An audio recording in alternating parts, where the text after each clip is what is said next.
ذکر اللہ شفاء القلوب، اللہ تعالیٰ کا ذکر دلوں کے لیے شفا ہے۔ اب کس ذکر کو کیسے کریں، اس کے لیے پرسکرپشن کی ضرورت ہے۔ ہر انسان کی طبیعت کے مطابق بیماری کی دوا مختلف ہوتی ہے، اسی طرح ہر انسان کی شخصیت کے مطابق اس کا ذکر مختلف ہوتا ہے۔ اگر کوئی خود ہی ذکر کرنا شروع کر دے تو کئی مرتبہ باطنی بیماریاں گھٹنے کی بجائے الٹا بڑھ جاتی ہیں۔ جیسے انسان اپنی بیماری کا خود علاج شروع کر دے تو اس کا مرنا آسان ہو جاتا ہے، ایسی جو انسان بنا سیکھے ذکر کر لے تو روحانی موت مرنا آسان ہوتا ہے۔ شیطان انسان کو بہکا دیتا ہے۔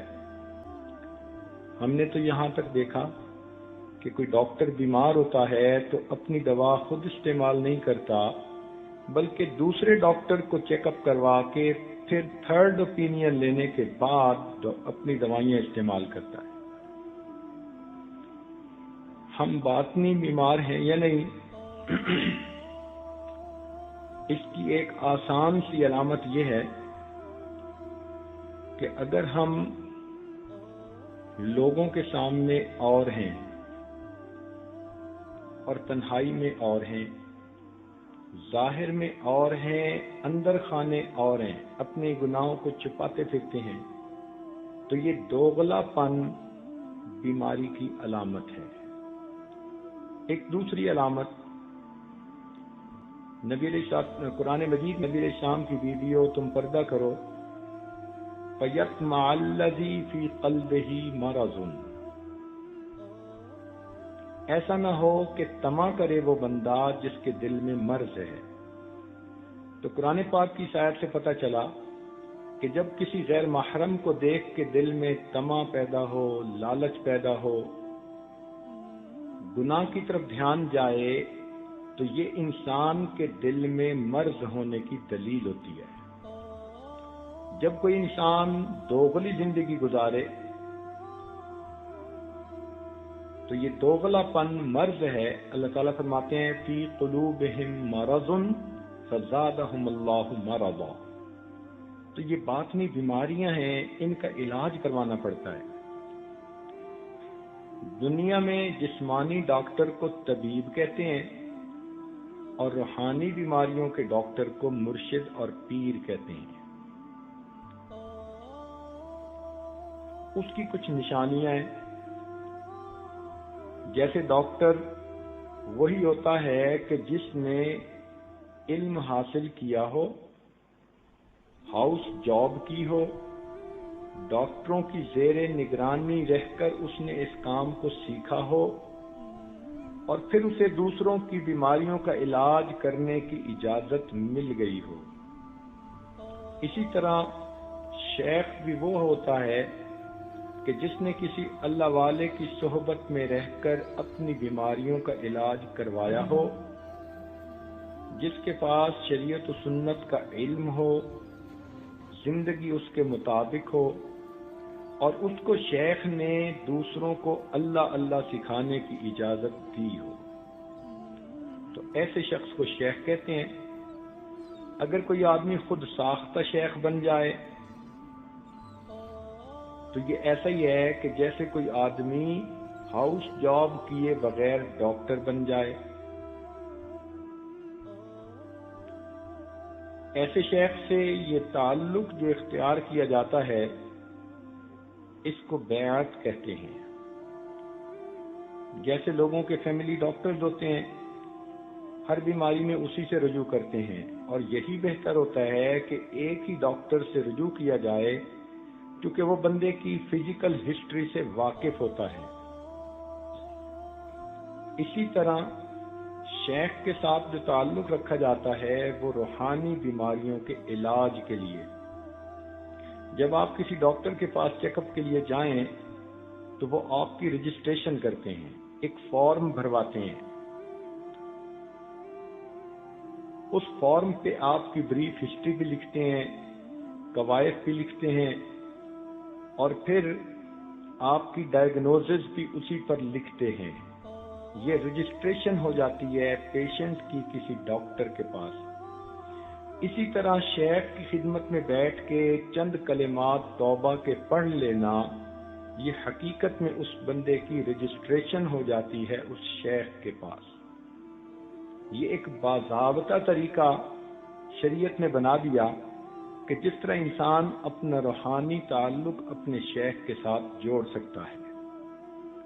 یوں تو توبہ انسان گھر کے کونے میں بھی بیٹھ کر سکتا ہے، مگر اس توبہ کی قبولیت کے لیے اللہ تعالیٰ کی طرف سے گارنٹی نہیں ہے، وعدہ نہیں ہے. وہ چاہے تو قبول کرے اور چاہے قبول نہ کرے.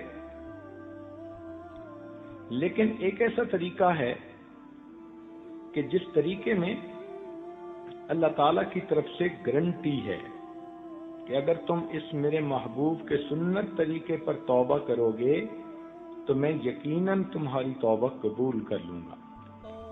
اس کی مثال یوں سمجھیے کہ دو آدمی آپس میں کوئی بات طے کرتے ہیں، سادہ کاغذ پہ لکھ لیتے ہیں اور کورٹ میں پھر بعد میں کسی موقع پہ جاتے ہیں تو کورٹ والے اس سادہ کاغذ کے رائٹ اپ کو کوئی ویلیو نہیں دیتے. وہ کہتے ہیں کہ ہمارے پاس تو اسٹامپ پیپر لائیے. یہ ایک خاص کاغذ ہوتا ہے، چھپا ہوا، ٹکٹ اس پر لگتے ہیں. اس پر اگر کوئی آدمی کسی کو کوئی کمٹمنٹ لکھ کر دے دے تو پھر قانون اس کی حیثیت کو ایکسپٹ کرتا ہے.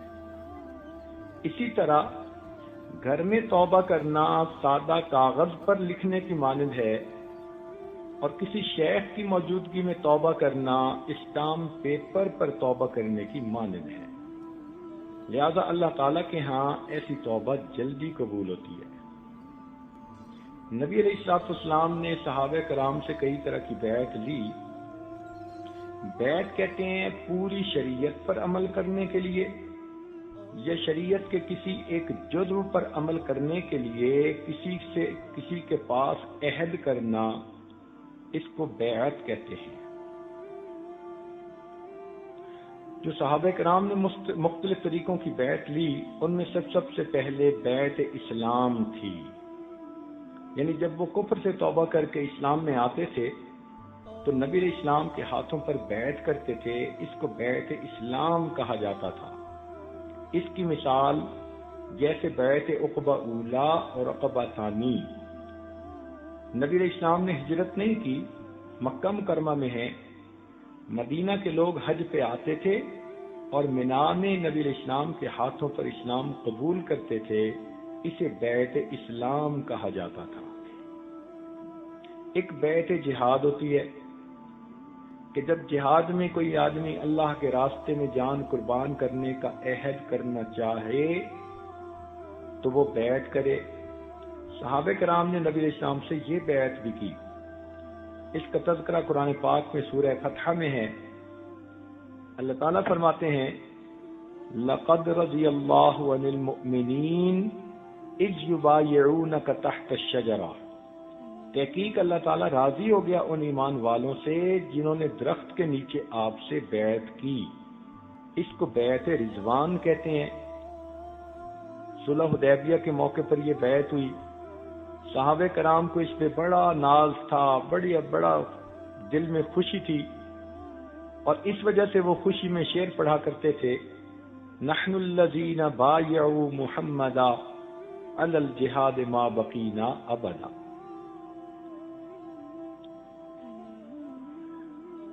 ایک تیسری بیعت ہے جس کو بیعت توبہ کہتے ہیں. صحابہ کرام یہ بیعت بھی کرتے تھے نبی اسلام کے ہاتھوں پر. مرد بھی کرتے تھے، عورتیں بھی کرتی تھیں. مردوں کی بیعت کا تذکرہ بخاری شریف میں. عبادہ ابن صامت اللہ عنہ ایک صحابی ہیں. بخاری شریف کے الفاظ ہیں وَقَانَ شَهِدَ بَدْرًا. بدر کے دن بھی یہ حاضر تھے، یعنی بدری صحابی ہیں، اتنے جلیل القدر نقباء میں سے ہیں. ہجرت سے پہلے